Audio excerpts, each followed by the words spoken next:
All right. Hi, Eddie. Hi, Kenzie. Oh, people are coming. Hi, Lydia. Hey, Lydia. Hey, Lydia. You want to be honor system? Who came in first? I think he did. I think he did. All right. You were scaring me, Eddie. People were coming in first before you. The last couple of hearings, I was getting nervous. Call out 311. Where's the truly impressive thing, Lydia, is that 45 minutes ago, Eddie passed me on his way to get a flu shot while I was having lunch on Cambridge Street. So he actually got a flu shot since I saw him, and still managed to beat me into the room here. So. Oh yeah. Wow. The Mass General had flu shots. It was really, really easy to do. There was no lines at all. Mm. Yeah. We should be broadcasting this. I feel like this isn't streaming yet, but people, get your flu shot. It's so easy. Counselor Flynn did it. Exactly. Oh man. But yeah, a new flour bakery location opened in my district today. Oh, nice. Yeah, that's cool. Yeah, it's gonna really impoverish me, but it's great. It's great. It's right down the hill from my house. You'll love every bite, though. Yeah, it's gonna be excellent. Exactly.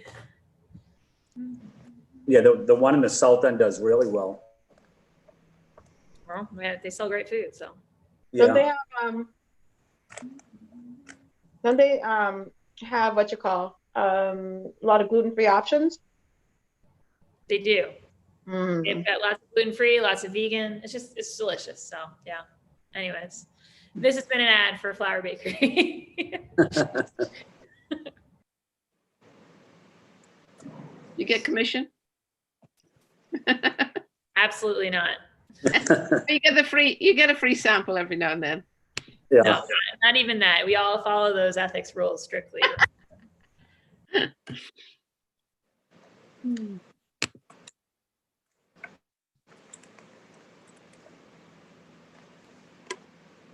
All right, everyone. It looks like we're live now.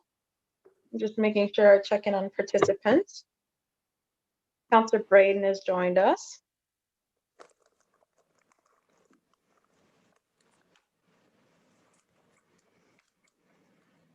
I'll send out a reminder text to everybody. We have a lot to get done today, so.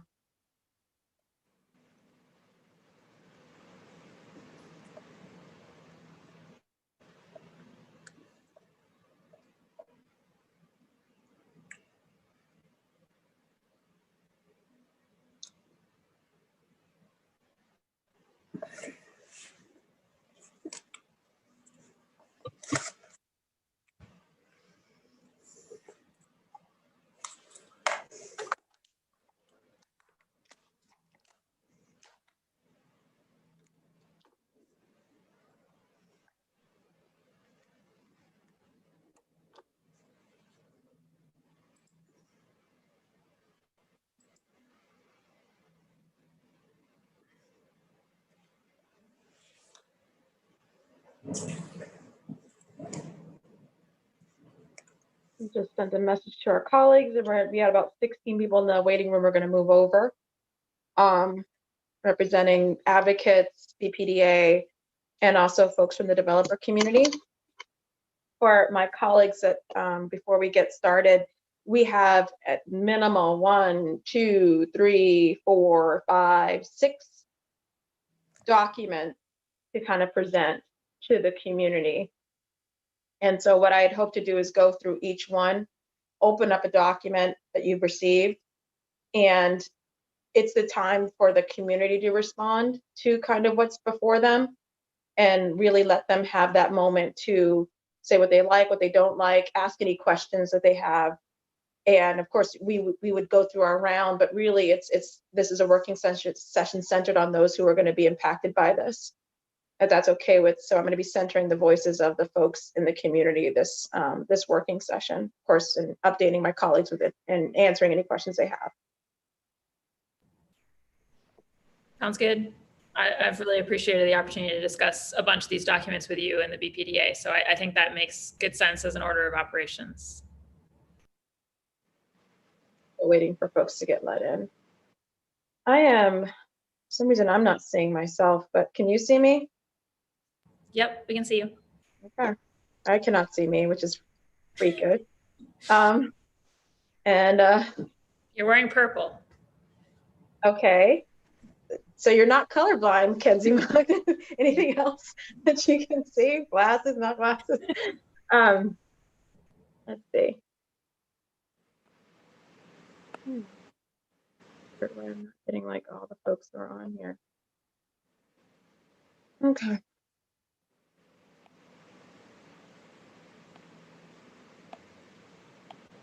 I'm not seeing everybody.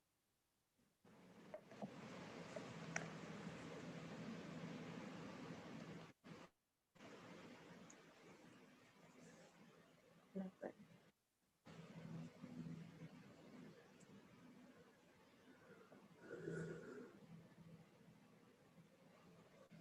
I don't know, for some reason I can't see anybody. So I'm on Lydia, Michael. all right. Okay. Everyone, now I see suddenly. All right. Michael Flaherty just joined us.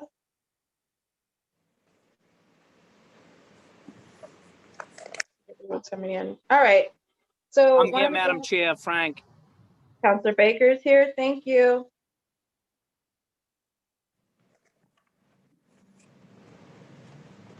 Checking one more time, going through.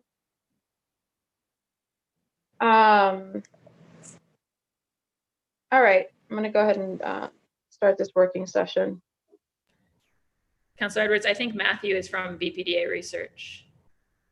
Is he trying to get in? I think he's in attendees still. Okay.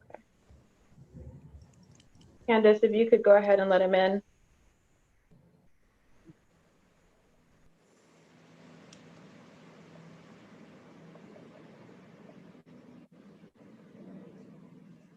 Everyone's in.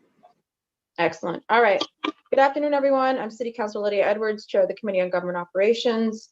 It's Thursday, October 8th, and we're here today for a virtual working session on Docket 0232, Order for Hearing regarding a text amendment for the Boston Zoning Code relative to affirmatively furthering fair housing.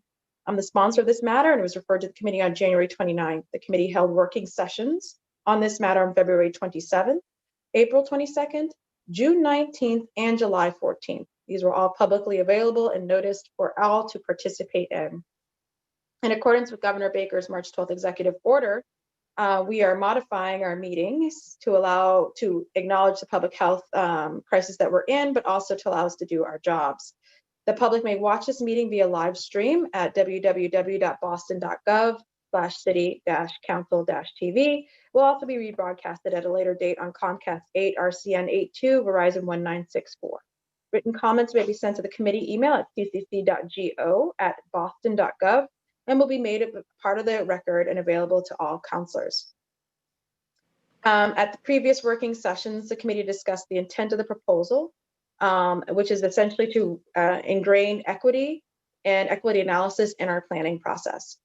It is to make sure that we are planning for a city that is equitable and reflective of the diversity that we have, and really believe that having that enshrined in our zoning process is the best way to bring more stakeholders to the table to affirmatively further fair housing, which is a federal mandate that the city of Boston is under. And well, despite the administration taking it away or putting it in, we wanted to make sure that we led as a city and committed our heart truly to making sure that we would always be affirmatively furthering fair housing. We've had several working sessions and many internal conversations. And so what we felt was best for today is to present the end result of many of these documents to the public for their consumption and their comments and their questions. This is a working session, but it's really a point where we can have a true conversation about these documents. I can say I'm proud of the work that we've done together as council and as with the BPDA and with advocates. And I look forward to getting it done this year. The process to get it done involves the city council passing it out of the city council, and then the BPDA would ultimately file hopefully the city council's version of this with the BPDA for the board to pass, and then ultimately for the zoning commission to make part of the zoning code. So this is, again, very exciting. There's many, many aspects to this. Key components of this amendment include the actual amendment draft. To support that amendment, we have an assessment tool that developers and project proponents will have to fill out. To support that assessment tool, we are creating a committee who will analyze the assessment tool. They will also present to the developer a historical exclusion analysis, as well as a displacement analysis. And the factors for both of those we are going to present today for folks to look at. Essentially, the process would be for someone who wants to develop and they're using under Article 80 or PDA process. They would come in and they, along with having to file the normal documents, would also have to give an assessment tool, explain what they plan to do to affirmatively further fair housing. The committee would look at what they plan to do. This is a new committee we're creating, and they would assess that and work with them and keep going back and forth, but also present to them, this is the community you're buying in, the historical exclusion of that community, as well as the displacement moment or crisis that that community is in. And this is where you chose to develop. This is the current history, as well as injury or concerns that we have. And the assessment tool and the committee are going to work with the developer to figure out how they create the healing and the planning that assess those needs as well.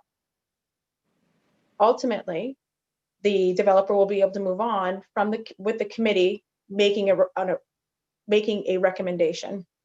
That recommendation would be that they have committed, or that their package of mitigation, or that their plans are affirmatively furthering for housing. Therefore, the committee recommends that it goes on to the BPDA board and be further review from the BPDA. So that is the process, if you will, in a nutshell. I am happy that we are joined today by several of my colleagues, Councillor Flynn, Councillor Bach, Councillor Braden, Councillor Flaherty, and Councillor Baker. Have I gotten all of the city councillors? Okay. And we've also been joined by several folks from the administration. I'm going to try my best to get all of, I will not be able to get all your titles. I apologize. So I'm just going to say, we've been joined by Michael Christopher from BPDA, Michelle McCarthy from BPDA, the policy manager. Thank you for putting that in your login. Really helpful. Sanal Gandhi from the BPDA, Lizzie Torres from the BPDA, and Matthew Reziger from the BPDA. Matthew Wishnoff and, oh, I'm sorry, Brian Glasscock from the BPDA, and I think I have everyone from the BPDA. Am I correct? Okay. Moving into other folks who are here today, we have been joined by Tamara Small from NIA. We've been joined by Nadine Cohen from Greater Boston Legal Services. We've been joined by, let's see, I think Matthew Wishnoff is also with Margaret Turner from Greater Boston Legal Services. Correct me if I'm wrong. And, oh, I'm sorry, Alvaro Lima. We've also been joined by Alvaro Lima from the BPDA and Tim Davis from DND. I get everyone else. I have also, from what I can recall, Hajar Logan is from the community, an advocate for fair housing. And those are the names and titles that I know of. If I didn't announce you, that's not for my lack of finding you important. It's either I couldn't read your name or I didn't know the organization. Everyone will have an opportunity to speak.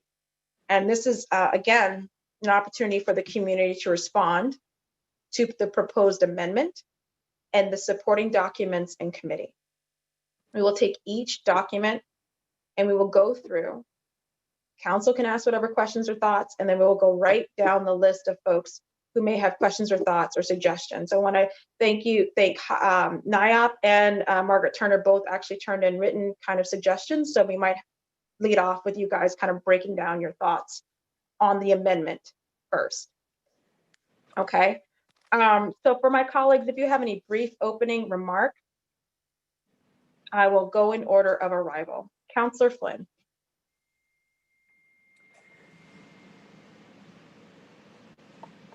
Thank you, Councilor Edwards. I'll be very brief. Just want to say thank you for your leadership on this important proposal. I 100% support it. It's critical that we have a equity analysis as we're determining development projects in Boston. So Boston will always be a city of immigrants, of people that are struggling to afford a house or an apartment, communities of color. But I like the idea that we're able to be inclusive in making sure that Boston will always be a welcoming city, not just for the wealthy. There's always housing for them, but the low-income residents, our seniors, persons with disabilities, immigrants. So whatever we can do to further strengthen that, that's where I'm at. So again, just want to say thank you to Councilor Edwards for your leadership on this issue. Thank you. Councillor Bach. Thank you, Madam Chair. I just really have been excited, genuinely just really excited to be part of this process. Hugely appreciate your leadership on this, and also all the folks at the BPDA and D&D, I know, who have done like a lot of work since we all were last together for a working session. And obviously we've been able to have conversations with them on that. And I'm excited to be back in this public forum today and talking with the advocates, many of whom can measure their work on this front in years, if not decades.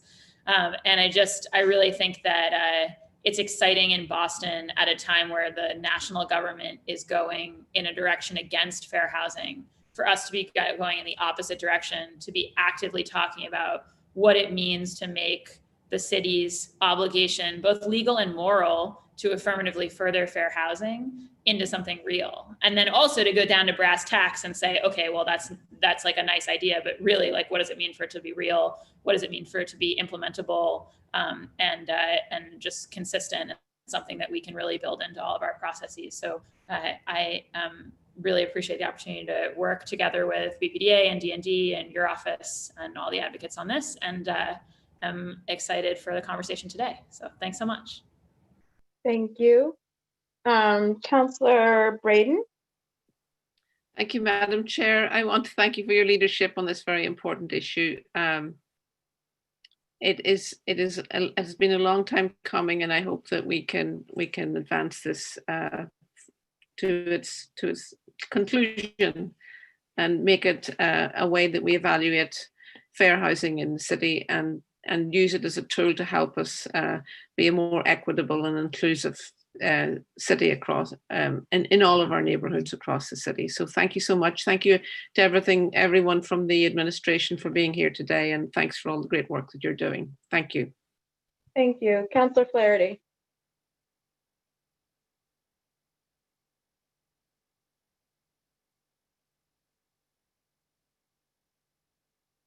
Councillor Flaherty.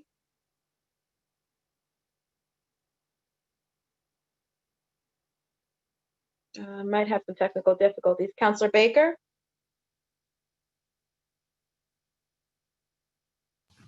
Hi, Madam Chair. So sorry, I'm just more listening. Thank you. Thank you.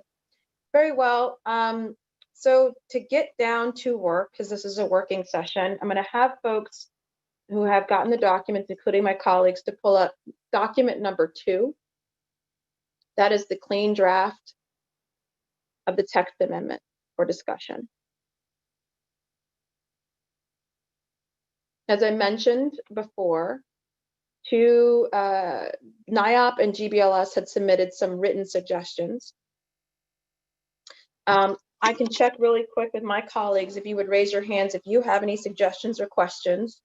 If not, I'd like to just allow for the community and stakeholders to get to work.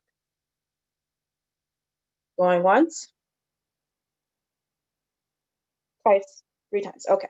So now we're going to go to the suggestions or the walkthrough or questions that the stakeholders have.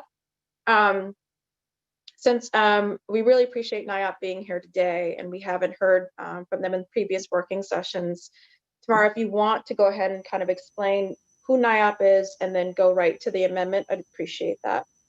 Sure, and thank you for allowing me to participate today. Appreciate the opportunity. I'm CEO of NAIOP Massachusetts, Tamara Small. NAIOP Massachusetts is the Commercial Real Estate Development Association. We are a statewide industry association that represents the interests of those who own, manage, develop, or finance commercial real estate, including multifamily properties throughout the Commonwealth. And we are deeply committed to ensuring that there is diversity, equity, and inclusion in our community. And we this morning submitted a letter focusing on the zoning amendment that was proposed. And first of all, we do really want to thank Councillor Edwards, Councillor Bach, and the BPDA for the work they have done to promote fair housing, equity, and inclusion in real estate development through this work. We again believe that equitable, affordable, and accessible housing is absolutely critical to economic stability and community vitality. And our members are committed to combating discrimination and increasing diversity. The comments we filed today, again, focused, they were a little technical in nature, but overall, we're supportive of the amendment. And so the comments we submitted kind of dug into the exact language of the amendment itself and suggested a couple of changes just to provide the clarity and predictability that is so incredibly important for real estate developers. So the first point we made focused on the cooperation agreement language. And specifically, it's within section 80A-5, which allows for, and I'll actually just read the sentence that we're focused on. It states the cooperation agreement shall also include or shall require the applicant and the Boston Redevelopment Authority to execute a separate agreement with D&D and the Office of Fair Housing and Equity or such department or offices assuming their responsibilities, and it goes on. Our concern here was that as drafted, it appears to give a choice between the commitments being memorialized in the cooperation agreement with the BPDA or in another separate agreement with BPDA, D&D, and OFHE. Under current Article 80 review and approval processes, cooperation agreements routinely memorialize project commitments relating to the many components of large project review and provide appropriate enforcement mechanisms to ensure a project's compliance. A multi-party agreement would be much more challenging and time-consuming to negotiate, and it really could significantly delay the projects without any added benefit. So really, just to avoid needless delay and provide that predictability and to conform with the amendments to the PDA referenced later on in the zoning amendment, we suggested that the or shall require the applicant portion of that sentence be cut. So now it would simply read, the cooperation agreement shall also include provisions requiring the proponent to comply with fair housing laws and commitments affirmatively furthering fair housing, and it goes on. So that really was our key focus on that one, just to make it clear that it's one agreement versus two different types of options there. And then our second comment was on the AFFH assessment. So throughout the zoning amendment, it's referred to as a few different things. It's talked about as the AFFH assessment component, the AFFH assessment, the AFFH displacement assessment. It's kind of used in a number of different ways. So our recommendation there would be to avoid confusion. We suggest that the same phrase AFFH assessment be used consistently throughout the document. The third section of our comments that we submitted this morning focus on the review and approval of planned development area, development plans, or planned development area master plans. We obviously support the inclusion of AFFH assessments in the PDA plan review and approval process. The proposed amendments do require some revisions to ensure that clarity is there and to recognize that amendments to the PDA plans, many of which are often technical or minor in nature, may merit different treatment than initial PDA plans or more material amendments. So we suggested a couple of changes in there. I don't know if you want me to walk through those or if you have the language, if you have questions, but You're primarily, sorry, what was that? I said you're doing a great job summarizing and getting to the thing. You're doing a good job. So I'll keep going. Okay. Okay, so the proposed amendment provides that projects seeking PDA master plan or development plan approval are required to comply with the assessment process, regardless of whether they are subject to Article 80B large project review. And we kind of talked about the fact that as a practical matter, nearly all PDA projects are subject to large project review. and will have complied with the AFFH assessment process immediately prior to or in conjunction with PDA plan submission and review. So we then decide to go on and suggest some edits that would provide, again, that clarity. In addition, we also want to make sure that projects meet AFFH goals by other reasonable measures described in the assessment. This addition is particularly necessary for commercial projects, which cannot further AFFH goals through the production of housing. So we kind of did a markup of the PDA master plans and development plans section that talks about if it hasn't already been satisfied as part of Article 80 large project review, then they shall submit such components along with the filing of the plan pursuant to Article 80C. That was that section. Then we went on to our second layer, sort of level of comments on PDA. And this talks about governing procedures for the adoption of PDA plans. It states, as currently drafted, that the BPDA shall approve, conditionally approve, or disapprove a PDA plan submitted by a project proponent for review, and in the case of approval, petition the Zoning Commission to approve the PDA plan no later than 60 days after its filing. The docket, however, the ordinance amends the existing language to read no sooner than 60 days. Unfortunately, it doesn't provide any outside time limit for approval, conditional approval, or disapproval. So this change to the timing for BPDA action creates a significantly indefinite review period. And this is not just for new PDA plans, but for amendments to existing PDA plans. This could also include those amendments that could be very minor in nature. And this really would create enormous uncertainty, not knowing when basically time is up. So in response to that, we proposed a change that would state now, instead of no sooner than 60 days, we change that to no later than 90 days after the BPDA has received PDA development plan or PDA master plan filed pursuant to blah, blah, blah.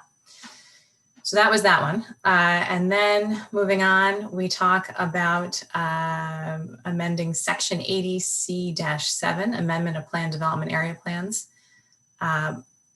And the proposed change there to the process for review and approval of amendments to PDA plans unnecessarily departs from current procedures.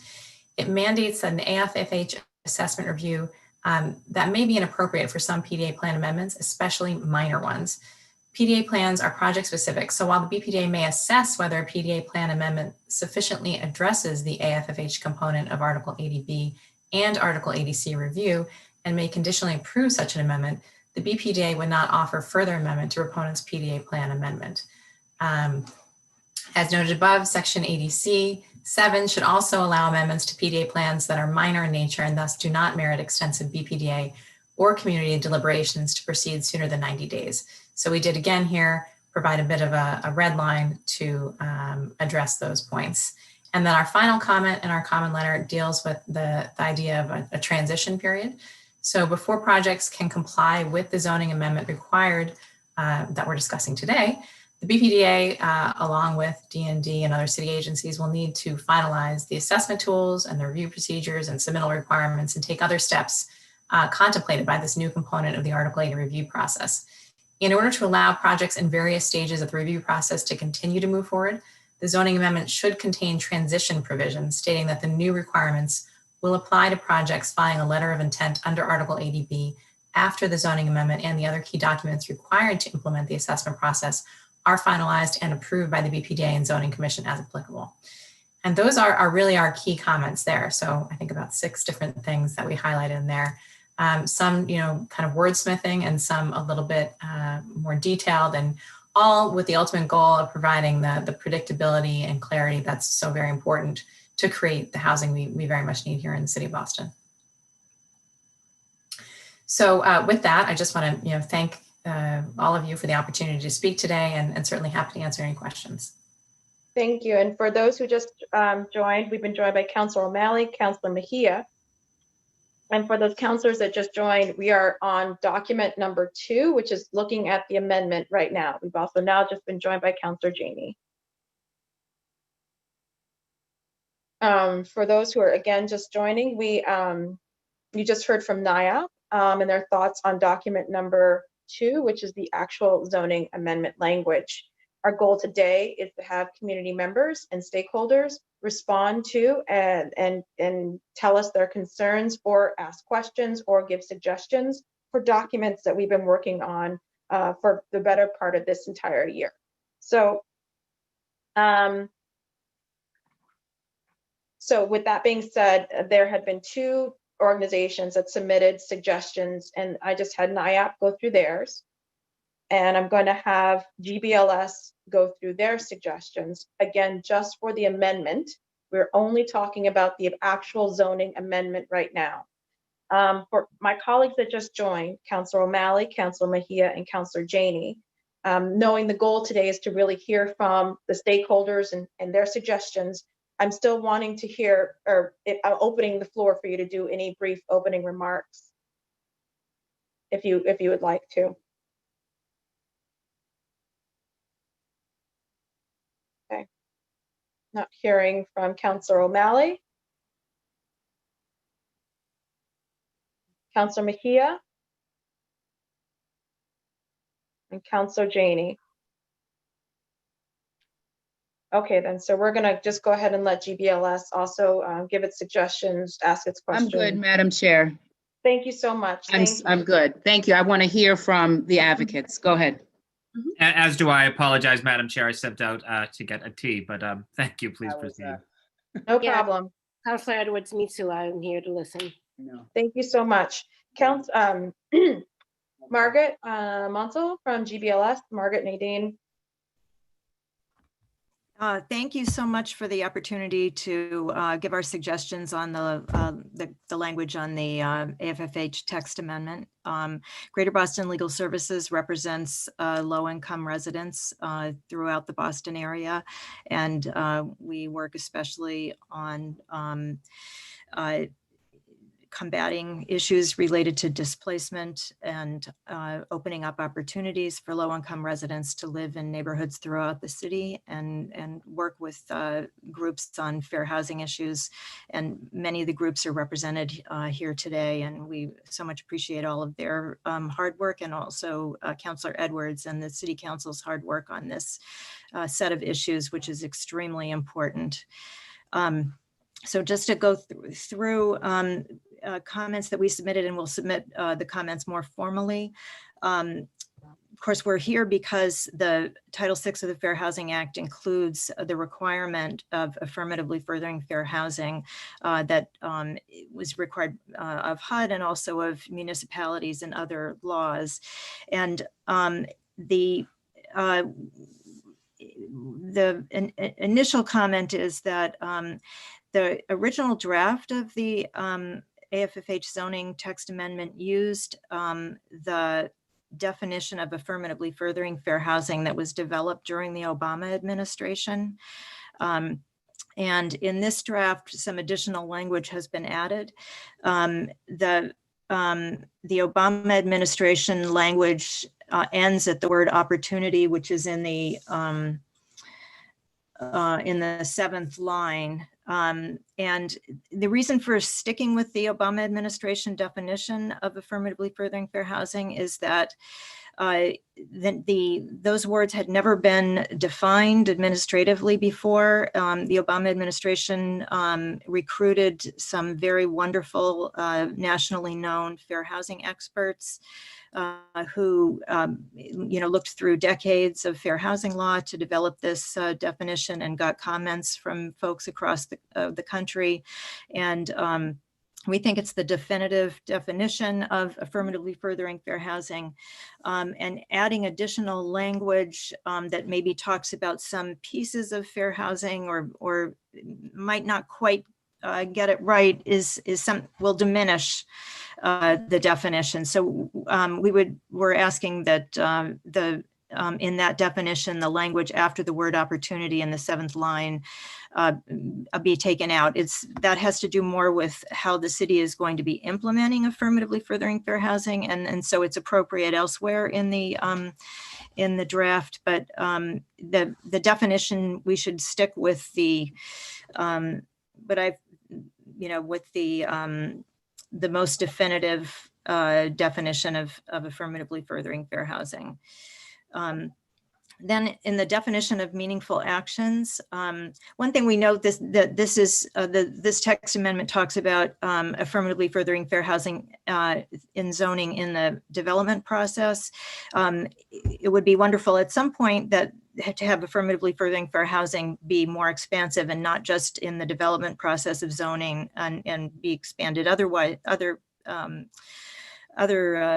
places and functions within city government. But this definition refers to significant decisions in the development process, and we suggest that it should say significant decisions and other actions in the development process, so that it's not, we're not talking about just limiting to decisions, but it could be things like, any other sorts of actions in the development process, inclusion of the community or enforcement or whatever other actions are required to affirmatively further fair housing. Also in that definition, we also suggest to delete the language after the words affirmatively furthers fair housing in the fourth line, for the same reason that we suggest leaving the affirmatively furthering fair housing definition as it was in the original draft, that the additional language only focuses on particular components of affirmatively furthering fair housing and sort of narrows it.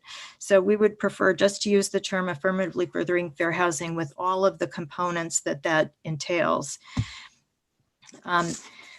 On the issue of the definition of the Boston Interagency Fair Housing Development Committee, when we have discussed this with the folks from the community and our clients, there's a strong feeling that it's important for that agency to be subject to the open meeting laws, and that also that there be some public hearing requirements in the process that the agency uses, so that there is a opportunity for public comment and to understand, how the decision-making process is unfolding with that committee. I don't have any specific language to suggest on the definition, but just wanted to highlight that as an important part of how that committee should be set up. We have some relatively minor comments, and in the definition of protected classes, we think it's important before the words civil rights and fair housing laws, where it talks about protected classes pursuant to civil rights and fair housing laws, that specifically state federal, state, and local fair housing laws. So there's no misunderstanding that we are including not just Massachusetts Chapter 151B state law, but also Boston local law and federal law there. And on the definition of displacement risk analysis, we suggest editing the words slightly differently to and I'll include in written comments exactly how, but we're one of the concepts that we think is important is that affirmatively furthering fair housing isn't just looking at displacement, but it is also particularly looking at disproportionate displacement of members of protected classes. So that when there's a reference there to looking at an elevated risk of directly or indirectly displacing current residents or residents of neighboring areas, that should be, we should say explicitly, including disproportionately displacing members of protected classes. In the definition of affirmatively integrated communities, which we strongly applaud and we think is a wonderful addition. We suggested putting in some language at the beginning, this like the goal, that this is the goal of the city of Boston to create and preserve in the development process affirmatively integrated communities. So, in the development process, you want to both as you're envisioning new communities, you want to be envisioning communities that are affirmatively integrated. And if there are existing affirmatively integrated communities, you want to preserve those communities. Then also, we think it's important to highlight where it says, so a diverse set of people, including those that belong to protected classes, can afford to live, to include some language. This may not be the exact best language, but something that says something like unfettered by economic segregation or unimpeded by economic segregation, with the idea that we understand that there are economic differences between the general population and members of protected classes. And in order to include and have communities be affirmatively integrated and to be able to have a diverse set of people, you have to be looking at, affordable housing and avoiding the creation of communities that do not have affordable housing or do not have enough affordable housing to really be integrated communities. Then in the paragraph having to do with section 80-A-5, which is about cooperation agreements. In that language, the language is terrific. The one thing is that it refers to, it says mitigation options within the AFFH assessment shall address affirmative marketing, the participation of protected classes, and strategies for promoting racially, ethnically, and economically integrated communities, and including but not limited to strategies to address affordability, prevention of displacement, and integration of communities facing language isolation or barriers. We think the word strategies is too indefinite to encompass what is really required here. That word should be commitments. So just indicating that in the cooperation agreement, there will be commitments by the proponent to address these issues. Then, sorry, this is going on too long, but in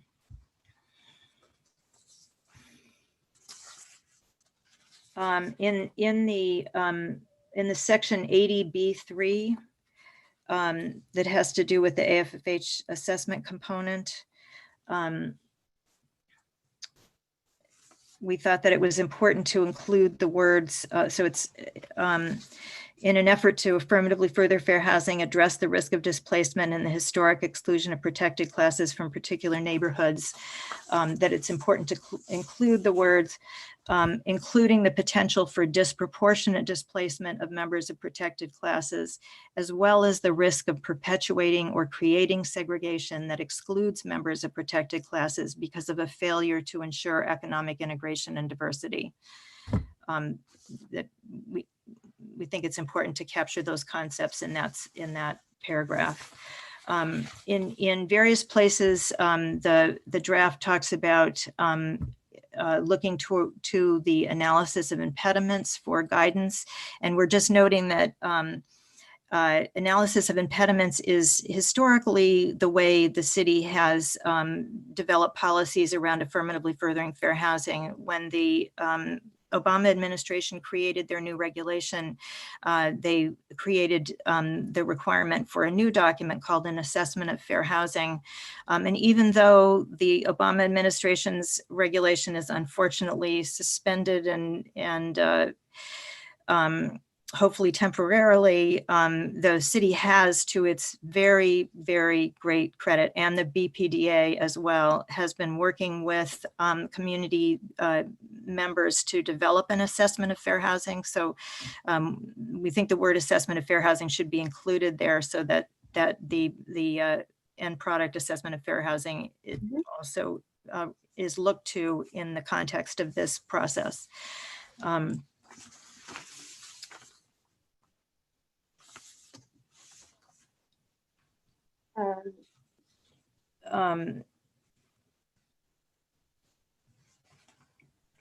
Excuse me a minute. So there's similar, I don't know if you want, I have just a few more things, but there's similar concepts in different places. We have suggested adding language about disproportionately displacing members of protected classes, and also the idea of ensuring the inclusion of members of protected classes in areas that might otherwise be segregated if there's not some assurance of some economic diversity and affordability. Yeah, you don't need to go into those Yeah. specifics. I will note though, just looking at the one comment that you have, that it's wonderful you made the 60-day time period of waiting is actually just in direct, I would say, direct counter to NIAP kind of looking, or for the 90-day. It's basically there are two different approaches. The language as proposed is a 60-day shall not happen sooner than 60 days. GBLS thinks it's wonderful and thinks it's great, and then NIAP is saying that it doesn't really end the sentence, and so it's they're thinking more of shall happen no later than 90 days. So that's, I just wanted to highlight that for folks. That's the difference. Right. NIAP's comments really didn't deal with a lot of the definitions. Theirs are strictly focused on the process. Could I just to say something about the issue of timing is, I would just note 60 days or even 90 days is a very short amount of time to accomplish what needs to be accomplished to incorporate affirmatively furthering fair housing. And it has been, for example, very difficult for the city and BPDA to incorporate members of the community who are not English speakers. And, it is important to extend the period of time. Even if you you say that there has to be some specific time limit, it needs to be much longer than 90 days. Thank you very much for the opportunity to make our suggestions. I appreciate that. Honestly, both groups putting in work and getting down to making this happen. And I do want to acknowledge that and just repeat again and amplify NIAP's commitment to the spirit of this amendment and having it done. So I appreciate that. In terms of other folks who, and I know BPDA, I'm sure you have a lot of responses to this, but in order to allow, I think, for folks to give all their opinions, I'm really going to kind of close myself down, Councillor Bach too, and the BPDA, and really ask to the folks who are not in those categories of aforementioned folks, do they have any other thoughts or suggestions or questions about the zoning amendment, those in the community?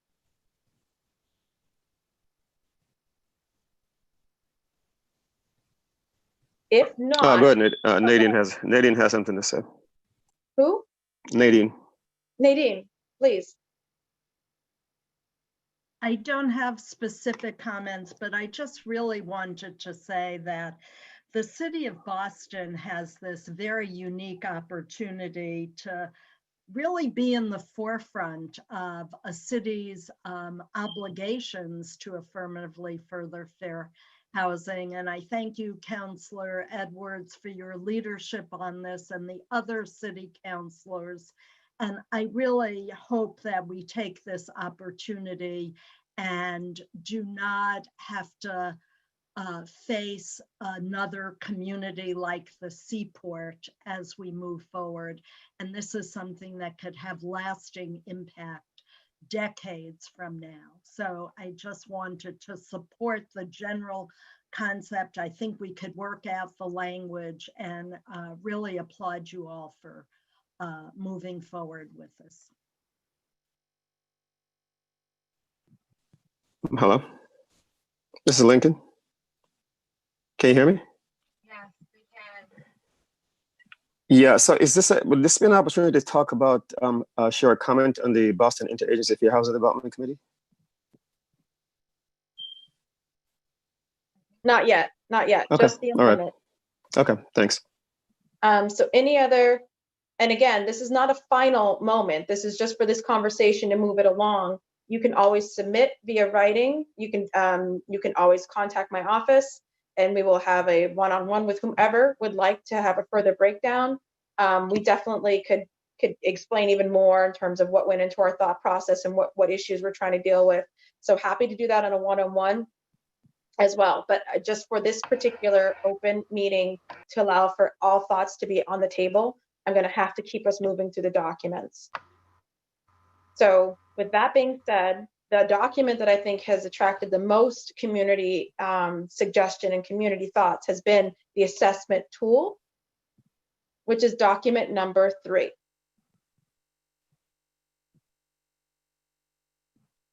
This is the tool that the developers would fill out when they submit, when they come into the door saying we want to do or build whatever building under Article 80, PDA, whatever. This is the document. And this, I honestly have to say, had the most community back and forth and excitement, honestly.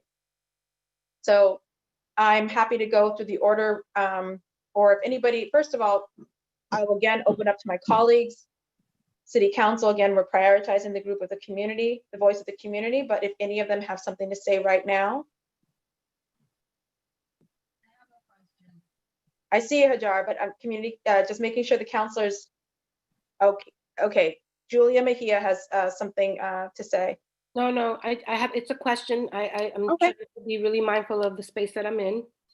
I'm just curious, is this the part where we're gonna be able to ask questions around accountability, like a dashboard for BPTA? Is this the section that we're going to start talking about now, or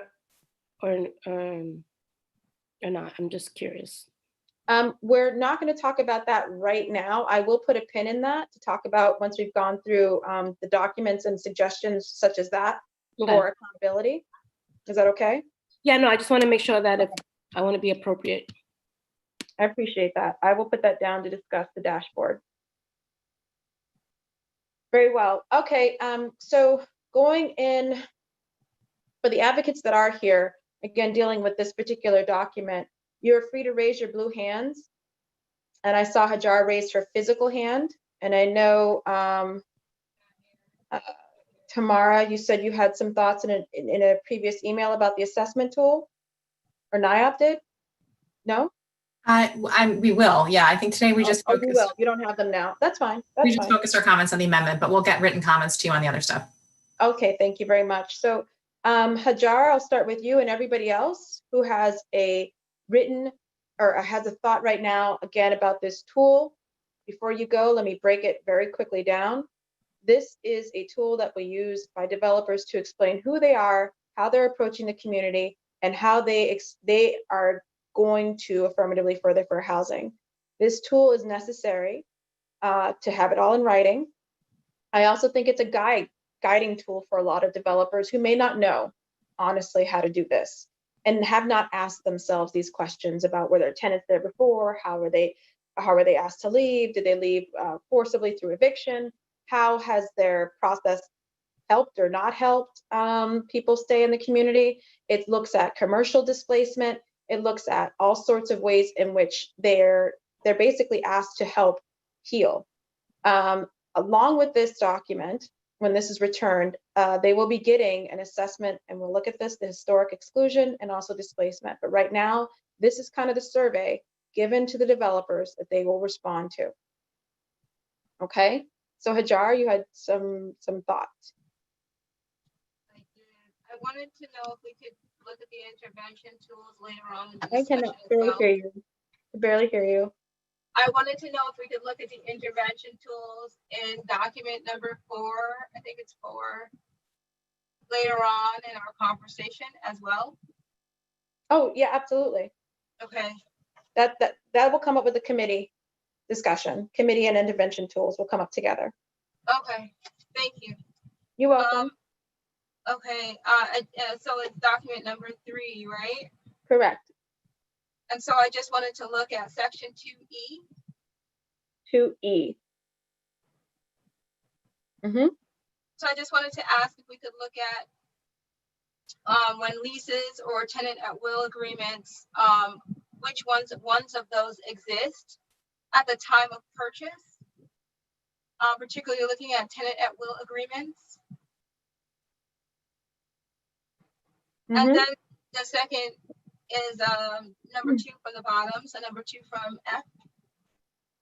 Acceptable plans to provide to tenants to assure housing stability. And if we could sort of clarify that so that developers know what is acceptable for assuring housing stability. Okay. You wanted to add that as a question? No, there is a question there, and I wanted us to clarify it so that the people defining what assuring housing stability is are the people with the best interest of the community in mind. How would you would want what to have the kind of suggestions again? Did you do X? Did you do Y? I think they relate. The answers might relate to the intervention options, but to have. I'm sorry, I feel like I'm trying to talk too fast. No, you're fine. I just want to make sure I'm clear. You want this question of housing stability and what they did to help assure housing stability for some of the tenants to be connected to the intervention options. I mean, would you like us to just refer to the intervention options and say, you know, of the intervention options, what did you do? Or please list something like that.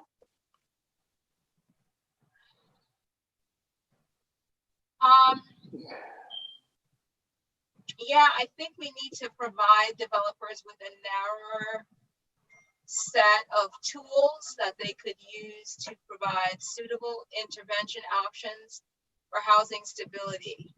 So if we are asking for types of temporary or permanent relocation assistance and financial assistance, that might work itself out in a different way in an RFP process. But we should make sure that once we start reviewing under the Article 80 process, that developers have a specific way of providing to tenants to assure housing stability. Okay. And make those specific to the goals of affirmatively furthering fair housing. Okay. And so I don't have specifics right now, but thank you for asking the question, and we'll see what we can do.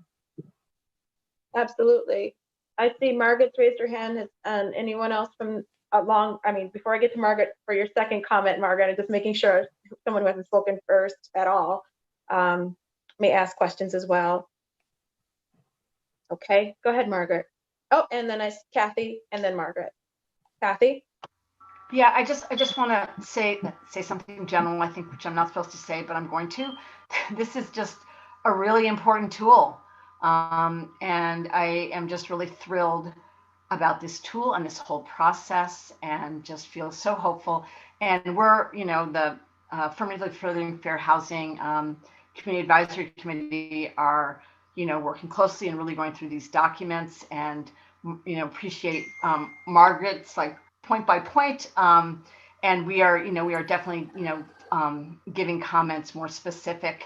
But this tool is really important, and this is just going to so change the tool, and the whole amendment is just going to so change how business is done in this city, and especially again, with what's going on in the federal space, but also what's going on here, in terms of who's getting displaced. And this is really exciting. I just hope that we can get there soon, because we desperately need it.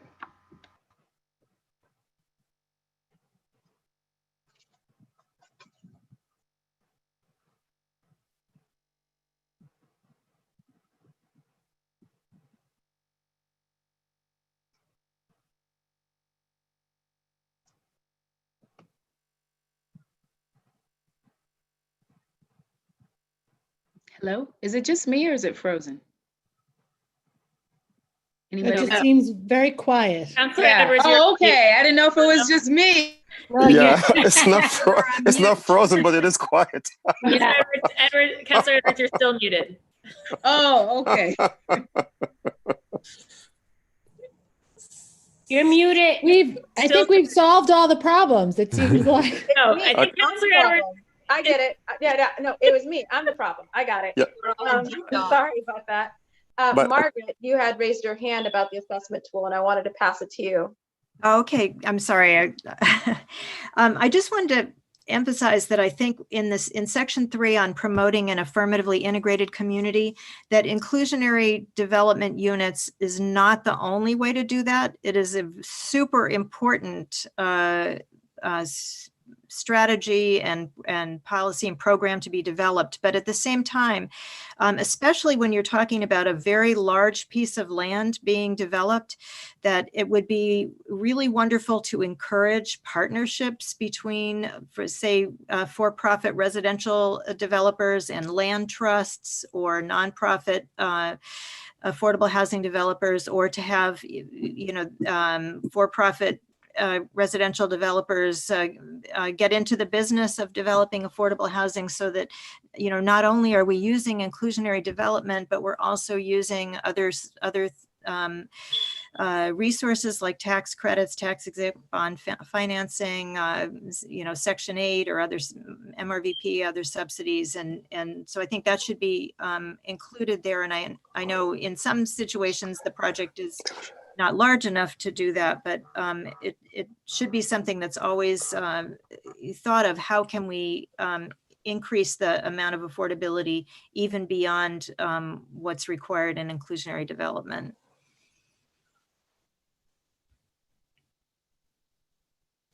Agreed. I think, and this is where I will turn to Sanal to make sure I'm clear on this, but a lot of those suggestions we have with the committee that are beyond IDP and will be encouraged by the committee, but maybe it makes sense to make reference to those lists the committee has, the marketing, the supplemental, the Article 80, because it's a comprehensive list in another document that we might want to refer to, that they could look to.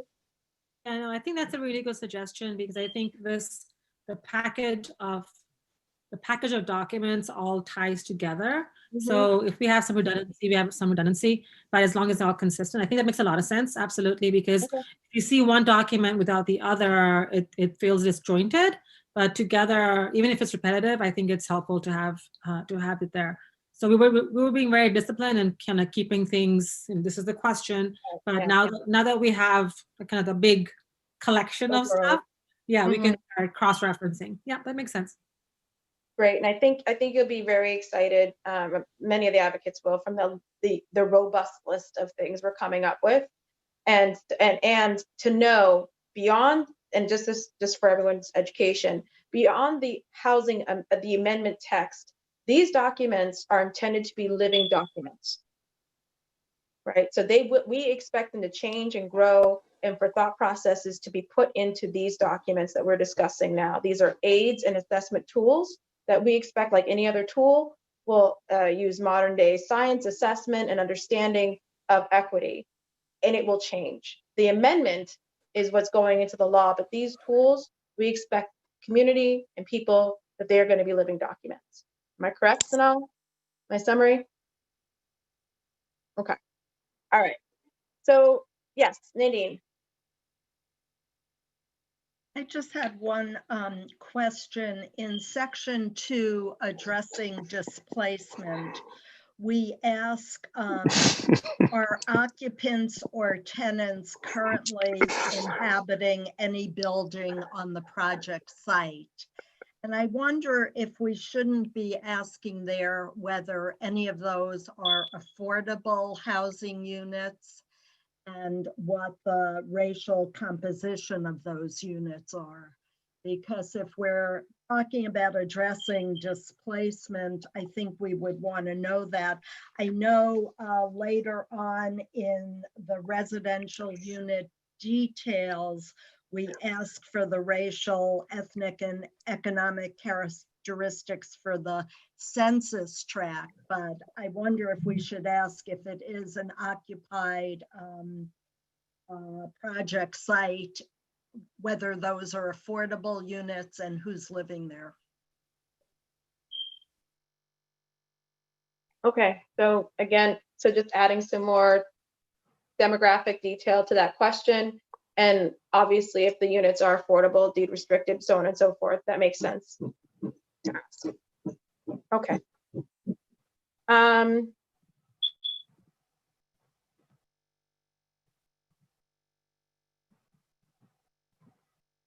Madam Chair, you're muted again.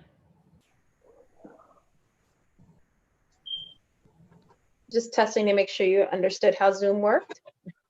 My apologies. I was just checking if there's any other thoughts on the assessment tool right now. We are going to now move to the committee document describing the committee that will be assessing these tools and working with the developer and all of the options, intervention options that will be presented. I shouldn't say all, many of them. I'm sure there's going to be thoughts that we can come up with one day. So that is document number 4.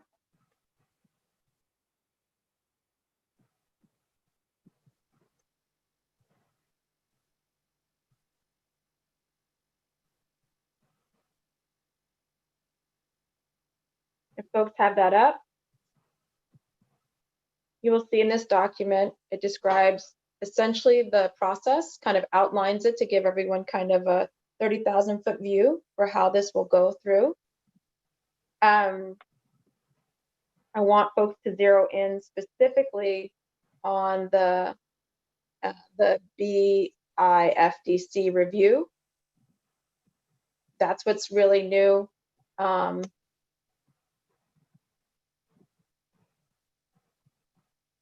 then you'll see at the very bottom of the second page, the Boston Interagency Fair Housing Development Committee. And this is the description of it. I want to give credit where credit is due to Councillor Bach, especially for her creativity in this. I will acknowledge my first thought was, "You're out of your mind, they'll never do it." I think that's a quote. But she said, no, keep pushing, and to her credit. So I just wanted to acknowledge that for Councillor Bach. So this is a committee based off of the Article 37 process, where interagencies sit down and look at the environmental impact of projects. And this was a real creative approach to looking at the affirmatively furthering fair housing and fair housing and civil rights impacts of projects as well.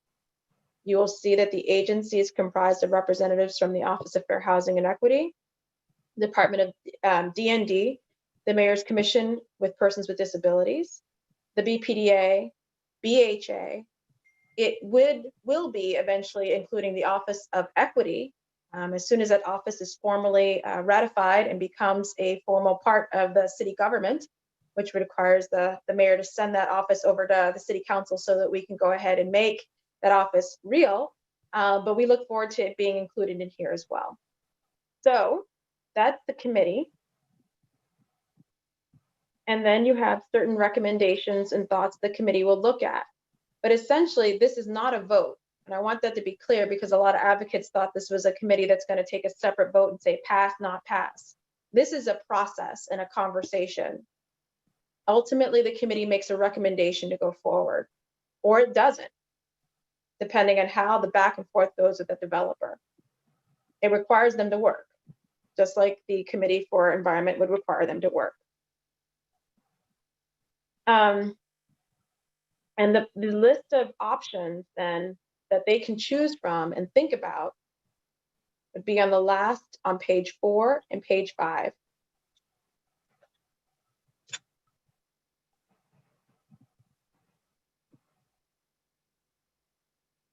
And before that, actually, just to go through the recommendations for approval shall be based on the following standards. I should go through that. A determination that the proposed project or PDA meets the affirmatively AFFH housing standard with an analysis of how the goals will be met. The determination that the benefit to members of protected classes and advancement of the goal has been met. A determination that the proposed project or PDA will not result in the direct involuntary displacement of existing residents who are members of protected classes in the proposed project. A determination that if the proposed project or PDA does not meet the AFFH standards additionally measured shall be required. Does not meet them, additional measures shall be required. So these are a lot of the discussions that you wanted to have with the assessment tool. This is where this is going to happen on these standards. So you can look at the composition of the committee, the standards that they have, and all this long, I think, great list of intervention options that they're supposed to look at. And we're going to add what you said, Margaret. I think it was land trusts and cooperative tax, LIHTC, Section 8. I think Section 8's in there.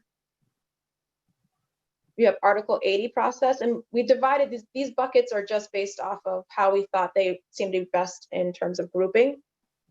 But you have Article 80 options, which include increasing the IDP units, deepening the affordability, higher number of accessible units than required, but such as going over the 13%, volunteer provide a higher proportional family size units. Those are just some of those. Marketing options provide preference for an agreed upon percentage of units to rental voucher holders, preference for an agreed percentage to families, first-time homeowners, allow first month's rent and security deposit to be paid in installments. These are, I think, incredibly creative ideas to help allow buildings and new projects to be more accessible and to affirmatively further fair housing. Then we had the supplemental process options, also dubbed by Councillor Bach and I, the radically awesome thoughts that should be options.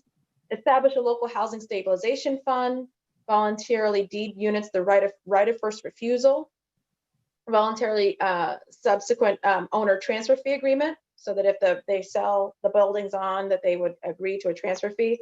Establish or contribute a neighborhood housing acquisition program, restrict percentage of non-owner occupied units. The biggest concern, of course, is if you build a bunch of new condos or new things that people can buy, we can't compete as fast as some folks who are coming outside of the city. We want to make sure that they're owner occupied units. Mixed use and local small business long-term flexible lease options, a flipping fee, and then other intervention enhancements, areas of high displacement risk, diversity preservation preference, additional Article 80 process options. I think Councillor Bach is pushing for one day ultimately having a full-on amendment to require a minimum of 20% of the units on site. And so these are all of the things that we are presenting, or the committee will be presenting, and developers to see in advance as ways to affirmatively further for housing. A draft, I want to be clear about that. At the top, we're pushing the proponents to choose a minimum of one option of the Article 80 process options and one option from the marketing options. I can get ahead of some of the thoughts from the advocates wondering why it's just one. Am I correct? Yeah, I can see Kathy and and Margaret asking why it's just one. But that's kind of the walkthrough of the committee. I know Lincoln, you wanted to have some thoughts on this. Jar wanted to have some thoughts on this, and I'm sure other folks as well. Tamara, if you have any thoughts at all on this, just again, not binding you to anything, but I know this is, you guys are going to come with some thoughts. So again, before I go to the community members, I'll check with my colleagues. Seeing no blue hands, going back to the community to please respond, give thoughts, suggestions, and questions. We'll start with Lincoln, because I think you asked specifically about this earlier. I see Tamara raised her hand after Lincoln. Lincoln? Yes, yes. Okay. So my comment is specifically about the BIFDC committee, and so the question or comment is, could there be a space to have some kind of conversation about the composition of the committee to include some community representation? And I realize probably will be challenging to ascertain or decide how you actually choose the community representation that's on this body. But I think, and this is a really critical role that this body is playing. I think it's a fantastic idea, and it's a fantastic tool to have in this process as we kind of move to having this kind of comprehensive fair housing policy across the city of Boston. So I think it's an excellent body. I just think to have this, it's entirely a comprised of city people, and I think to kind of give the community some opportunity to have some voice in the decision-making process, I think would be quite useful. Okay. You mean, so you want a community like seat on the committee? Correct. Yes.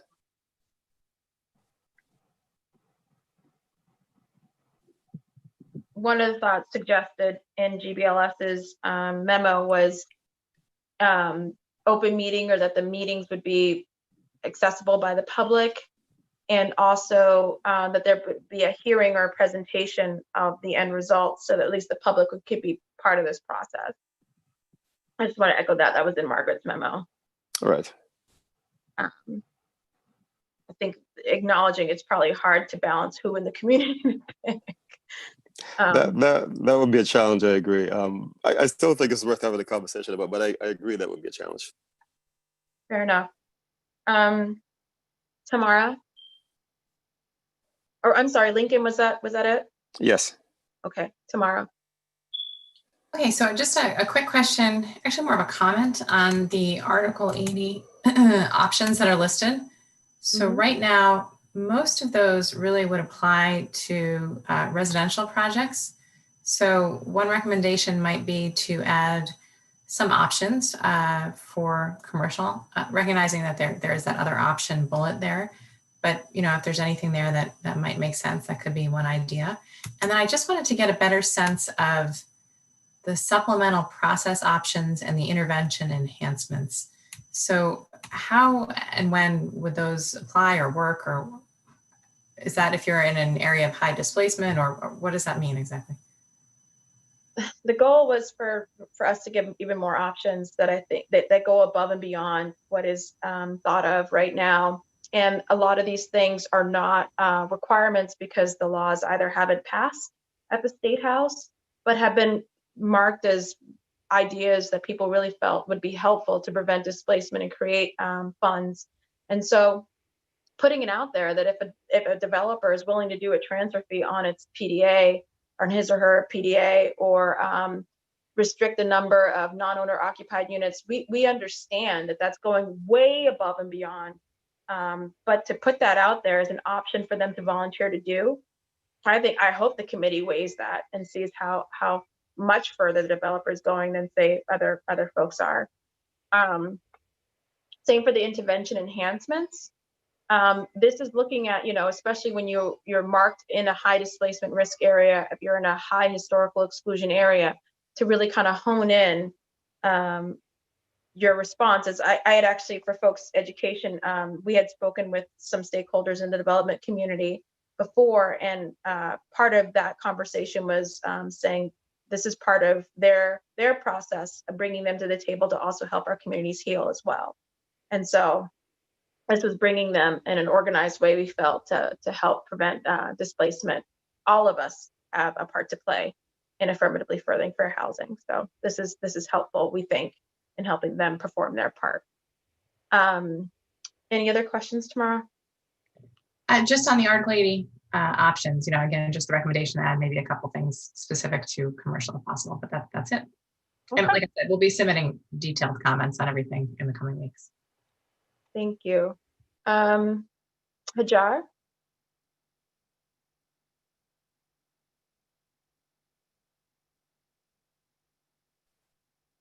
Yeah, so I went through the options, the intervention options, and I wanted to ask if we could create intervention options for economic segregation in particular. And then also if we could create a standard, if we're going to create a table that or a committee that looks at fair housing and applies fair housing, we need to set a benchmark for when fair housing, affirmatively furthering fair housing goals are achieved. And while the developers are choosing from these options, there isn't anything here that specifically gives them a place to strive toward. And I would like to see us define where they have met a standard. Are you thinking something like a point system or a minimum of each kind of bucket? But I get your point. It's what are we kind of pushing them to do, right? Yeah, I think it should relate to the neighborhood that they're building in, and it should relate to the rights of protected classes within that neighborhood or those neighborhoods that the project site is. I still think that the planned development area designation should come with benchmarks for meeting fair housing standards, in addition to all the zoning variances that happen to define a planned designated area. There should be guidelines and stipulations for meeting fair housing standards. Right. So that's, yeah, go ahead. No, go ahead. I'm sorry. I was coughing. No, I was going to move on to something else. So if you had something to say. In this document? Yes, and in this process. Go ahead. There is a real skepticism within many of Boston's neighborhoods that any of these processes actually work. And so it is important to provide public access so that the process is deemed as credible. I appreciate that. It's a healthy form of skepticism because, well, our processes have resulted in some pretty horrific things for neighborhoods. So I think that's no one's going to sit here and pretend that it's been all roses and that we don't have a segregated economically and racial city today. So I acknowledge, I don't think anyone would deny that we have some work to do. So I appreciate you for uplifting that and also acknowledging too, there's been decades of people trying to do the work and have felt that their efforts, their thoughts have either been ignored or passed on paper and then subsequently forgotten. So a lot of that feeling of not being heard and this won't work has been built upon from a lot of people putting their heart and souls into trying to change things and being rebuffed. Yeah, so all of that being said, we have to keep in mind that developers are going to do what they've been asked to do in some oftentimes specific ways. So we have to make sure that they understand their boundaries and parameters, and that they're clear so that they're budgeting clearly and everything. We're not asking more of them than we are asking of ourselves to honor. Like we need to both know what the boundaries are in a negotiation, right? What are we trying to meet? What standards are we trying to meet? You know, like for the BPA, they have on Article 37, and they have guidelines for where they are and where they're going in terms of net zero carbon neutrality, LEED certification. And so all of those things are very transparent. So the negotiation process is more clearly defined. I agree, and I think part of the opportunity, but also part of the struggle that we have right now is we're the first to do it. And so this process, I believe, will become better and more efficient. But let's be clear, we're doing something new and we're putting in standards that are not perfectly defined. We're using factors, as we'll see, that we think, for the most part, are indicators of highly vulnerable communities that will lead to displacement. And this is based off of a lot of different theories and thoughts. But we're doing our best with the inexact science of healing racial oppression. There's a more exact science in how to implement racial oppression. I can assure you, this country, our banking system, a lot of our governments have certainly honed in on that and have PhDs in that. But the way to undo that, we are still learning and feeling our way through the dark. So I do want to acknowledge that, because I do believe that there's a lot of good hearts here trying to do that. But it is inexact at this moment. So thank you very much, Councilor Edwards. I appreciate your comments. More to come, I guess. Always. Also, I think someone had raised their hand. Oh, Councilor Bach raised her hand. Yes, and Madam Chair, I'll keep these very brief. It was just in response to a few of the things Hajar commented on. Mm-hmm. I just wanted to say, I think what we're coming to next is some of the report and context that the BPDA plans to give to filers. But I think she's absolutely right that we have to be matching the kinds of interventions we're asking people to do with the type of context they're stepping into. And I think that's part of the committee's role.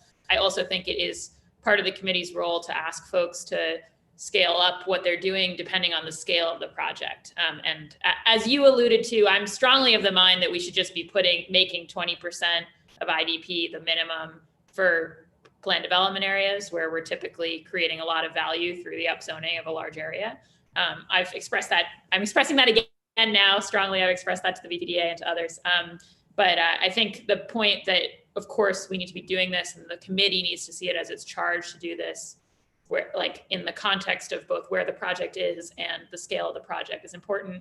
And I also just wanted to say to Hajar that one of the things that some of us had discussed is the idea of, like, it as the committee and as this process moves forward, sort of developing some kind of a guideline document akin to what D&D's recently done. D&D's asking its affordable housing developers to be a little more aggressive on the implementation of green standards. And so they actually put together like a guideline booklet to kind of help everybody understand what that looked like, because people thought it was prohibitively expensive and impossible. And then actually, once you understand it, it's much more doable than sometimes, especially your smaller developers, might realize. And so I think that just there's a similar opportunity perhaps here as the process evolves. So, thank you, Madam Chair, and thanks for letting me insert myself there. No, Councilor Mejia has raised her hand. Yes, Councilor Edwards, I just have a quick question, and I'm just curious as to whether or not this will be some language that will be fit in any of this. But I'm just curious, when people are developing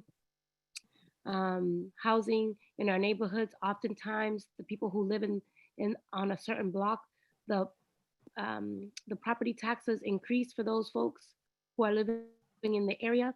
And I'm just curious about where that would fit in terms of, like, if we're furthering fair housing, I don't know, maybe that's not, I'm just trying to figure out where, if any, language would exist to help support and protect people who are homeowners and live in certain neighborhoods where there's going to be development happening, so that we're not displacing folks by increasing their property taxes. Is that fair or unfair? Or no, that's absolutely fair, and that's an analysis that we can certainly look at. I So where does that belong is your question, right? The Yes, impact that's why I on love homeowners. working with you, because you know how to understand exactly what I'm trying to say. And I appreciate the fact that you always know how to translate for me. Yes, I want to know where it lands. So there could be within our displacement, which we're going to go to shortly, our displacement mapping and displacement analysis toolkit.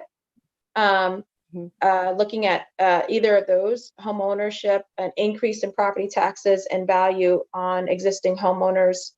We can certainly look at that. We definitely are looking at increases in rent, for example, on tenants as a means of pushing out certain economic classes of individuals. So we certainly could put that in to see how that impacts particular vulnerable groups. Can we, I think that's an important thing. One second, Hajar, one second. Blue hand, please. We have two people with blue hands up at this moment. So after, oh, it's you too. Okay, so you're blue hand. You were next. I'm sorry, I didn't see. I apologize, Hajar. So Councilor Mejia, are you good with your question? Yes, thank you so much. Okay, Hajar, please. And then we're going to go to the historical tools so we can pull them up and discuss these factors. As we sit down and like look on the interventions, including interventions around economic segregation, it's important to note that a lot of members of community could chime in on that, especially in Roxbury and Dorchester. And I say especially them because I know those communities.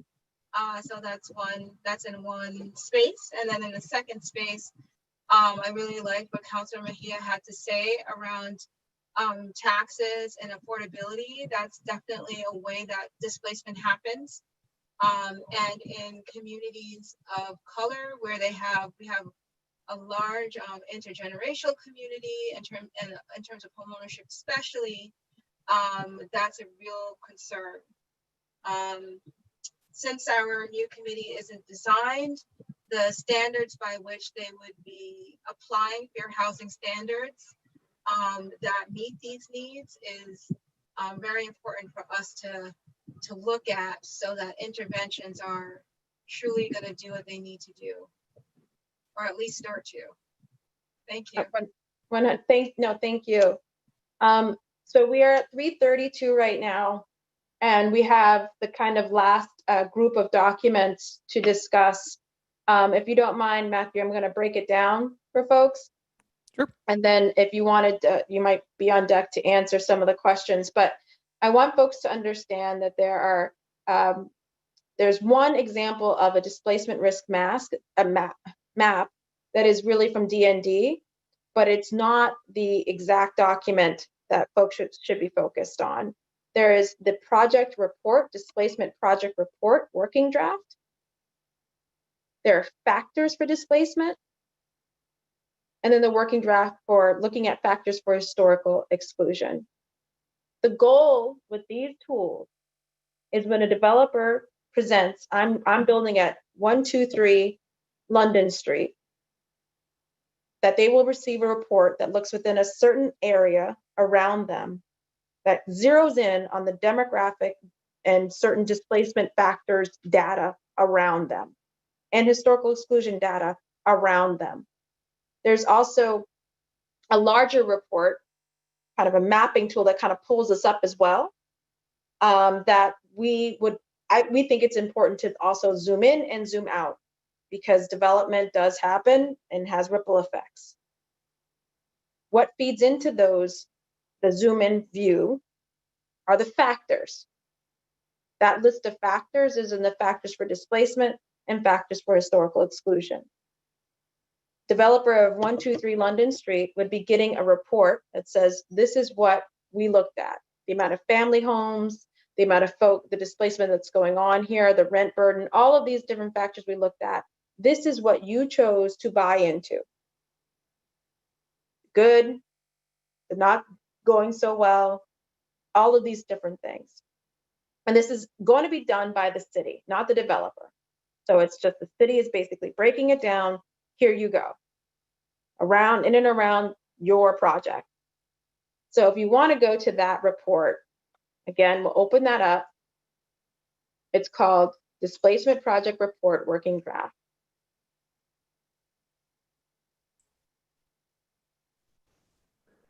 It's a working draft, so there are certain aspects of this. This is not set in stone.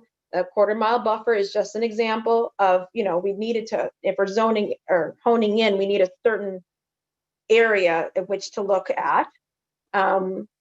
We can't just go neighborhood specific because there, as you know, there's even segregation within neighborhoods. So what's happening in one side of East Boston could be completely different from another side of East Boston. So it's important to bring it down to a certain geographic area. And what you'll see is these examples, is they're looking at the quarter-mile project buffer, census blocks, and specifically looking at several different factors. Total households, the population, race and ethnicity, number of households spending more than 50% of their income on rent, number of households spending 30% on their income on rent, looking at the family type, looking at the family size, mix of units, and so on and so forth. And what this does is it takes their project area and compares it with the rest of Boston. One thing I might suggest is for this report to also take the project area, Boston, and the proposed design of the project as a comparison. Does that make sense?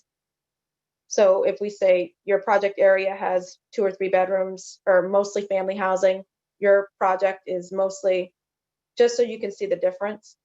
Does that make sense? Yes. So it goes, yeah, okay. Income bucket. It looks at all of these different kinds of things that explain or at least kind of present the neighborhood as it is. And there are factors, again, that lead into that.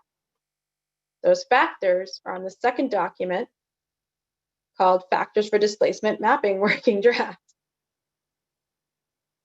And I apologize if I'm breaking it down too far, Mejia, you let me know. But these are all different factors that folks are looking at. This is not an exhausted list. We can add more to it that can indicate vulnerabilities for displacement of a neighborhood or an area. And then at the bottom, you see there's kind of a map that brings it up a little bit to show kind of the displacement when you assess those kind of factors into a larger map. So we can stay on this one for the next 10 or so, 15 minutes, and then we can go to historic exclusion, or if it makes sense, we can just go through historic exclusion, then we just talk about all the factors at once. But I want people to understand, I know some may overlap, but we really want to talk about displacement kind of bucket and historic exclusion kind of bucket. So anyone particularly married to doing it either way? You want to just go through historic exclusion right now? Okay. So then there's the historic exclusion. And I want people to understand, why is it important to look at historic exclusion? We understand displacement is more of a right now current concern, and people are building right now, but it's really important to understand the neighborhoods that they inherited and why. There are policies put in that purposely excluded some groups from moving into certain parts of Boston. And there are factors that we look at to see how certain groups were excluded. And why is that important? It's because this is about the healing. This is about the promotion of affirmatively furthering fair housing. So you may be in a diverse neighborhood that's dealing with displacement, and your response to that as a developer, and our response as a city to affirmatively fair housing, has a different set of toolkits than, say, a community that may not have a displacement crisis and is not very diverse, but still is not meeting its AFFH standards. So we need to reach back in the toolbox and think of other ways to make sure that it does. Does that make sense? I'm taking your silence as saying, yes, and so incredibly clear, Councilor Edwards, and keep going. I'm hearing all positive feedback, whether you guys say it or not. So in the historical exclusion, there are certain things we're looking at, specifically the zoning. What kind of zoning has been there? 1, 2, or 3 family, parcel data assessing. How much is the taxes and how much is the property actually worth, the land worth? The percentages of high income concentration. Percent of resident population that that is actually Caucasian.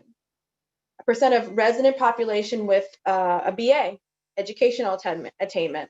Share of units that are homeowner units that are owned versus rented. Percent of resident, I think that's actually twice. And so looking at all of these different things and the percentage of and the amount of affordable housing units in the area. These are all different factors or different sources of factors. Some of them are the same that we would look at for a historic exclusion. So now I'll open up for folks in the last 20 or so minutes to kind of respond to these data points, this report, and how people will assess them. Again, this is given to the report to the developer. It's not formed with the developer. This is a report of what you're buying into and where you chose to develop. I see. Before I go to the advocates, I'm going to do a round with the counselors. We've been joined by Jonathan Greeley. Sorry if you've been here for a while. I just saw you.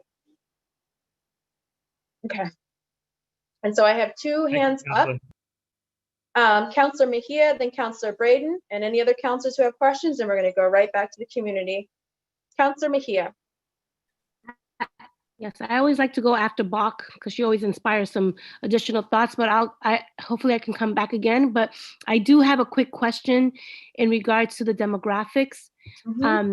Councilor Edwards, just curious as to whether or not when you talk about level of education, was there a specific grade level that we were looking at? Or was it college or was it high school? Could you just be clear on the level of education? Because I want to make sure that I understand what we're looking at in terms of education.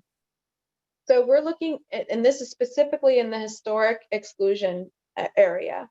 And so some factors that you can find when determining whether a neighborhood or community has been historically exclusive is the concentration of wealth and the concentration of folks with higher degrees. And so that's what we were looking at for the determination of whether this is a historically exclusive area. Versus a lot of folks with GEDs or folks who haven't attained high school degrees, they might be highly concentrated in an area that we would consider displacement prone. Okay, thank you for that clarification. Are you good, Councilor Mejia? Yeah, for now, yes, thank you. Yeah, there's no rush. That's what we looked at for BAs as a higher education. That's all. So, I know, Councilor Bach. I see you. No, slow down, Bach. It's my turn. So you're right, Bach. No, yeah, I would just advocate. There's other hands raised before Councilor Bach. Trying to organically contribute to Councilor Mejia's question. I was just gonna advocate that when we think about education. Skip Councilor Braden because she raised her hand and was in line, but that's okay. Skip Councilor Braden. Well, okay. Counselor, I'm just trying to move this as fast. We got 15 minutes, and I did want to pick one issue. Am I on? Yes. I view all of this through the lens of Brighton, and I really, one metric we look at out here is the declining numbers of owner-occupied homes. Mm-hmm. And even though the value of housing has increased here, it's actually a factor in economic exclusion, because folks who were able to purchase a home 25 years ago, there's no way in hell they can afford to buy a home here anymore.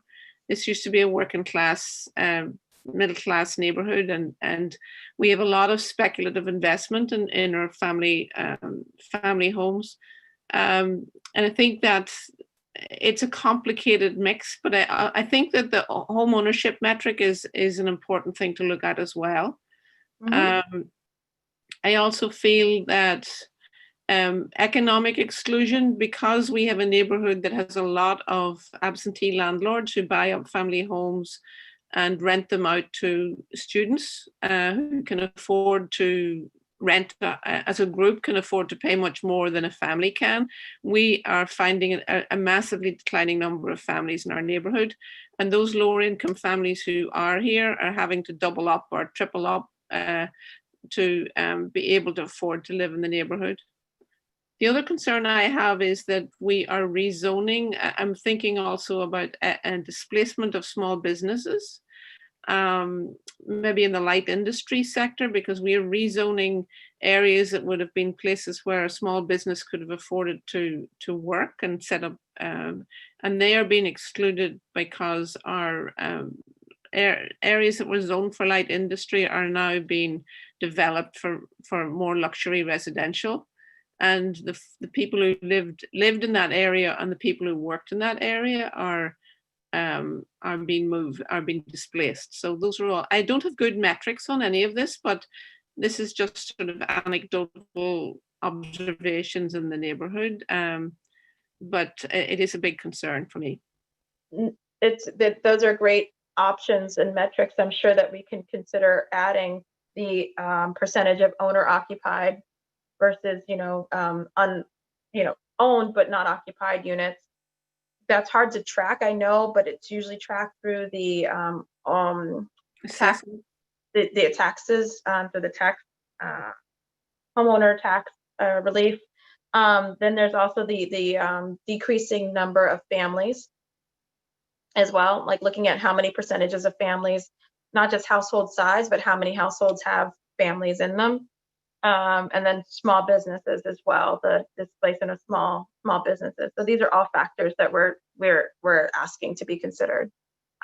Tamara Small had raised her hand, but before I go to you, Tamara, I'm going to go to Councillor Bach to finish the conversation with Councillor Mejia, if that's okay. Sorry, Councillor Edwards. I'll be very brief. I was just going to say to Councillor Mejia that I think it's worth noting that the BPDA research team here, they pulled the reason it looks like those same metrics show up twice is because they pulled the data from 2000 and then also the data from 2014 to 2018. And that's because really what we look for with historic exclusion is sort of places where, frankly, wealthy white kind of community enclaves have endured over time, right? Where there's a bunch of structural reasons between zoning and other things that those were both created and that also they've ossified. So just wanted to raise that's part of what's being conveyed in the historical exclusion map, is that kind of endurance through time of this type of dynamic. Thank you. So Tamara Small. Sure, yeah, this is just a sort of a basic question. Where are these? I've never seen these documents before. So is there a place online where they are posted, or is there some kind of working group place? Because I think this is something we'd obviously like to see and provide comments on. Yeah, no, literally just got them. So, I mean, this is something that the city has created this week for the working session and for this conversation. So they're not available online because they're not used yet. They're all working drafts of these documents. Okay, so how did everybody get them then? I guess is my question. Oh, because they sent them to me and then in advance of this working session so that people would have access to them. But it's just been emailed. Oh, to me. Okay, great. I will take a look. Thank you very much. Yeah. So again, because they're drafts and we don't want things online that aren't being used and it could radically change. We love your feedback. Thank you. These are brand new. This is to the credit. I think this was a Councillor Bach BPDA combo wonderful kind of assessment tool put in. And I recall, I think it's great the city's taking the lead in doing that analysis.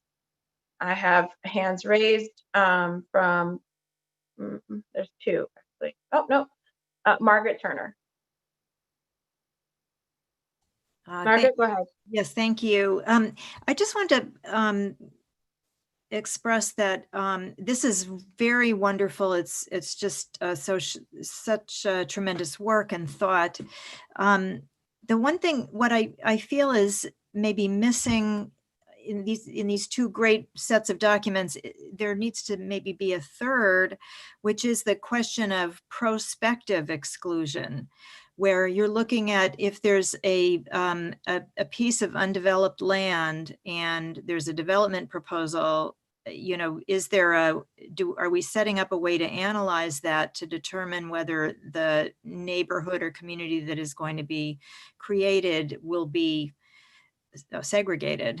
And maybe that gets looked at somewhere else in this process, but it does feel to me like, you know, those don't come up as often as other kinds of development proposals, but are extremely important when they do. And it feels like there should be some metrics around that.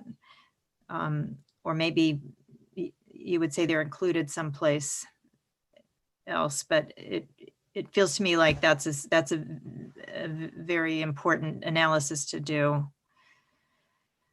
So Margaret, could you be talking about 161 acre open land potential project by any chance in your analysis and thoughts? And I don't say that to make fun of this. I think that's the question is, what tools or toolkits could we have had in advance of a Suffolk Downs, or if there's another Suffolk Downs to come down the pike? Am I correct, Margaret? That's the question. Absolutely. So that it's right off the bat there, the minute there's a proposal or thought of a proposal, there's an analysis that happens and a determination of what needs to be done. Absolutely. So right now, it would seem that the straining mechanism would be through this amendment. You know, he's gonna propose what he's gonna build, which they would, and then the assessment tool would kind of break down all of the things. Now, a lot of the assessment tool is about what exists or doesn't, but a lot of that's why it's so important that how you're going to further and create inclusive and affirmatively integrated communities question section of the assessment tool is vital. So when you end up with a open area place or incredibly low densely populated place, let's say it's a whole section, or let's say for some reason, I make up another section of whatever, of land that becomes part purchased and needs to be looked at. I think the Bayside Center, Expo Center might be an example, right?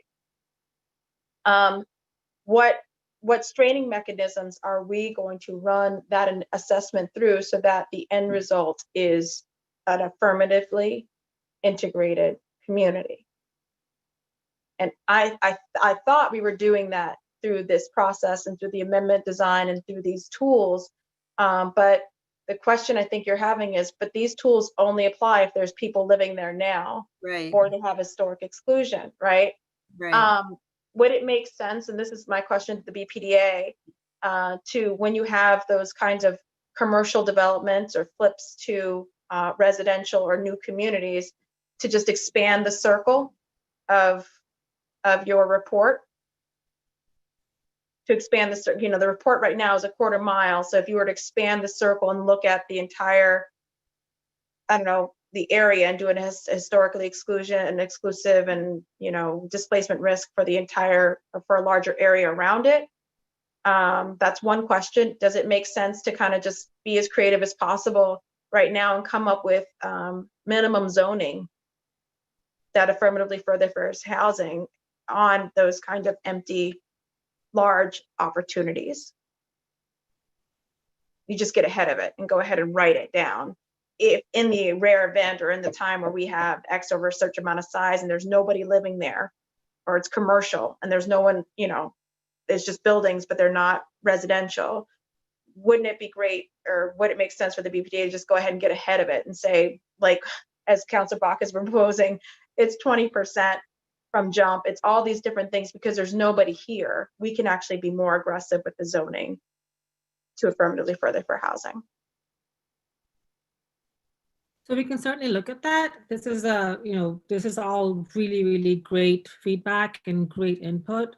That's learning lessons from from what we've been doing, the recent history. is really, really important. So we can certainly take a look at that. And thank you for your comment, Margaret. That's very helpful. Councillor Bach? Oh yeah, I was just going to say, basically what you just said, just that I think obviously the logic of this should be that it pushes out some perimeter past a PDA that's large enough to not be a dot, that it's really its own like zone. But so that I think when you're talking about those comparisons that we saw in report metrics, like about family sizes and whatever, that like, you know, in Suffolk towns, you would have been talking about East Boston contexts, right? Even regardless of the exact, like that you ought to design the tool that way. So that's how you end up talking. I just wanted to raise, Councillor Edwards, I didn't know if, before we hit our witching hour, I just wanted to register the fact that the BPDA research team is like very behind the scenes. I mean, all of our city workers are in some ways behind the scenes. And then I think all of us interact with the public facing sides of the BPDA, but the research team is really one of the best regarded ones in the country, and they've done a ton of work to get here. So I just wanted to check if there was anything that we had been talking about here that they wanted to sort of add further color on. And also I just wanted to get myself on the record acknowledging them, because there's been a couple of times you've talked about them and me, and really I've just reacted to things that they've put a ton of work into producing. So I really appreciate you providing that space. So we have about 5 minutes. So if the research team wanted to kind of add anything in that time. And yeah, my thanks is also to you and your hard work. So if anyone wanted to say anything, Councilor Braden just raised her hand. Did you have something to say very briefly? Very briefly, I also think that the mix of housing is important. Like, you can build a lot of housing, but if you build IDP units that are all studios, then that doesn't really help. I know it's in the mix. I'm sure it's in there. There's a lot of stuff in there, but yes, the mix of different housing size units is really important as well. Thank you. Turning it over to the research team. If Ethanal's raised her hand. Ethanal, you want to bring it home? Oh, I mean, I want to give the research if you have anything to say, but I just want to say thank you so much to everyone here, to Councillor Edwards, Councillor Bach, all the councillors on the call. Thank you so much to the advocates. A big thank you to the stakeholders. A big thank you to all the BPDA and city staff. A lot of work has been put into this. We're all so committed to this. We're all really proud and really excited to see this move forward. And so I just want to thank everyone for all their time and effort. This is super exciting. This is something that we all can be very proud of. And I just want to say thank you to everyone involved in this, for pushing us, for being thoughtful in your comments, being thoughtful in your feedback. And I just want to stress the point that there's been a huge effort from a lot of different stakeholders. And personally, I want to thank the city staff. I know, this a lot of work has gone in, a lot of a lot of hours and hours and hours. And so I want to thank everyone who's taken part so far. So thank you so much. So any other thoughts from the research team? Because if not, Councillor, I was just would like to thank my team and Matt and all the other folks that worked very hard on that. It has been very grateful, gratifying for us to be part of such an important work for our city. And I would like to thank Councillor Bach for being part of this group and push us to think hard and see how we can advance these tools. It has been really a great partnership. Thank you. thank you all then for attending today. I'm proud, kept it within 2 hours. I appreciate everyone for participating. Our next step is we'd like to be able to get your feedback, Tamara and advocates.